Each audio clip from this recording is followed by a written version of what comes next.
بسم الله الرحمن الرحيم والعصر إن الإنسان لفي خسر إلا الذين آمنوا وعملوا الصالحات وتواصوا بالحق وتواصوا بالصبر.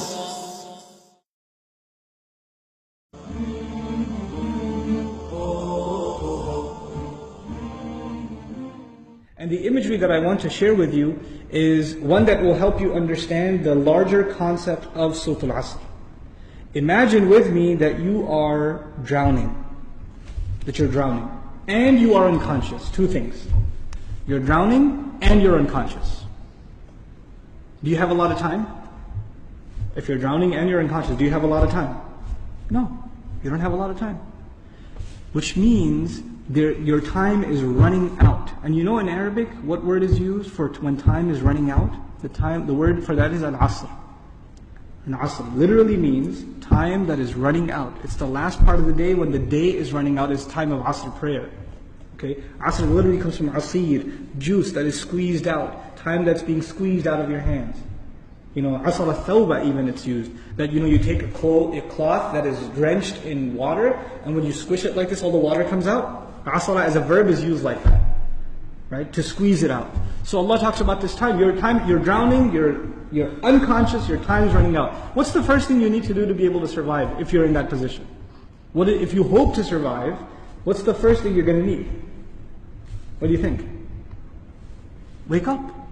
That's the first thing you're going to need. If you're unconscious, then you're finished.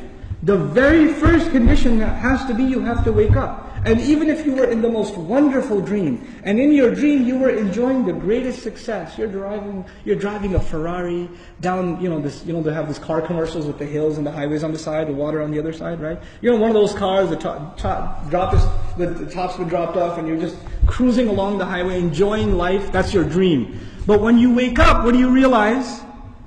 You're drowning. You're underwater. That's the first condition. You have to wake up. Once you do wake up, you say, oh man, this is a nasty reality, and I was enjoying such a good dream. I should go back to sleep. If you do that, what kind of person would you be? Insane. You'd be insane. Or someone at least who has no courage to accept reality. Because they found reality to be very difficult, they decided they're going to put themselves back to sleep even though they woke up. Does this person, if he drowned, can he blame anybody else? The one who woke up and went back to sleep? You think? Someone who never woke up, maybe, right? But the one who woke up said, this is not good. And they went back to sleep. They have no one to blame but who? Themselves. They have no one to blame but themselves. Now, let's imagine that they did wake up. What do you have to do next? Oh, it's pretty bad, I'm drowning. Even if you don't know how to swim, will you not use every muscle in your body to make certain kinds of motions to go towards the surface? Wouldn't you do that? And you will make certain kinds of motions that make you go further down, and certain kinds of motions that will make you go up. And once you discover which ones help you go up, you will only do those, right? You will do those. In other words, the first thing was you have to wake up. The second was you have to swim. You have to do something to try to get to the surface. When you got to the surface, you gasped for air, and you got pulled back down. You got pulled back down. And you know who you got pulled back down? You won't believe this. There's a chain around your foot, and your relative, your cousin, is sleeping, and he dragged you down. And now you're drowning because of your sleeping cousin. What do you have to do now? You got to wake him up. And you're not even waking him up because you want to save him. Who are you waking him up for? Maybe you want to save him, maybe. Maybe you don't even like your cousin, I don't know, right? But what's the point? The point is you're trying to wake him up because if you don't wake him up, who's also going to drown? You yourself. So you wake him up, and he says, man, I was driving a Ferrari, you woke me up for no reason, I'm going back to sleep. Forget you. Can you just say, okay, well, I didn't like you anyway, suit yourself? Can't do that. If he goes to sleep again, what are you going to do? No, man, wake up, let's go, you can't give up. You can't not accept reality. And you have to keep trying to wake him up until he finally says, okay, fine, what do we do? He says, you say to him, let's swim together. Both of you come up together. The third time, you both get pulled down by your grandmother, by your aunt, by your neighbor, by your son, by your daughter. Does the process continue? The process continue?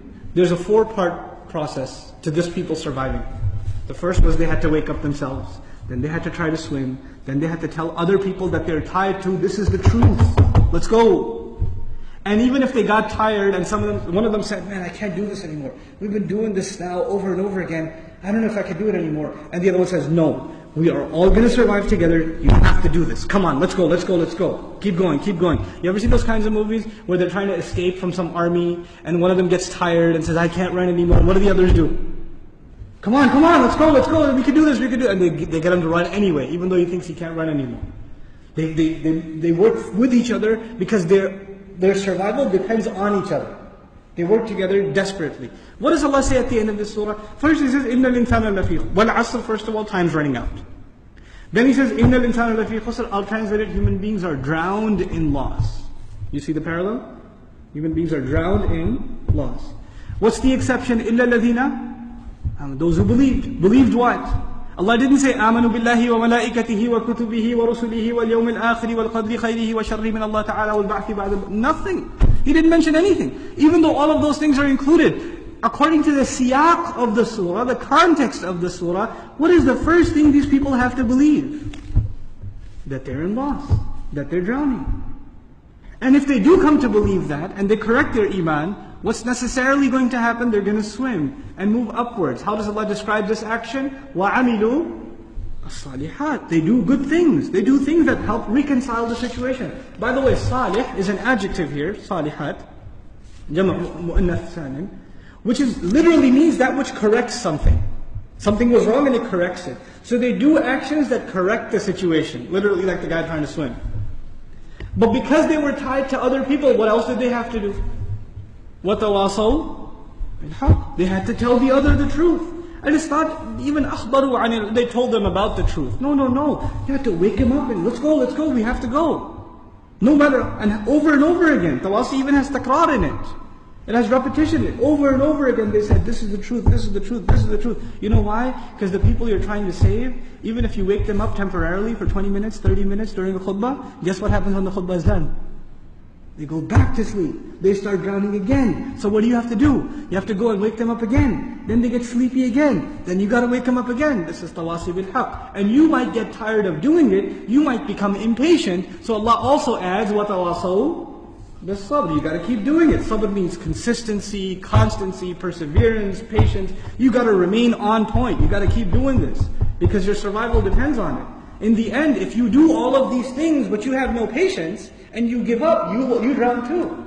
So even if you had iman, and you had good deeds, and you told people about the truth, but you didn't have sabr, you still drown. So how many conditions do you have to fulfill to survive? All 4. All 4 conditions are required. They're critical and they're necessary. Which is why there's a wa in between them. You see the logical progression from iman to amil salihat, to tawasaw bil haqq, to tawasaw bil sabr, beautifully articulated in this surah.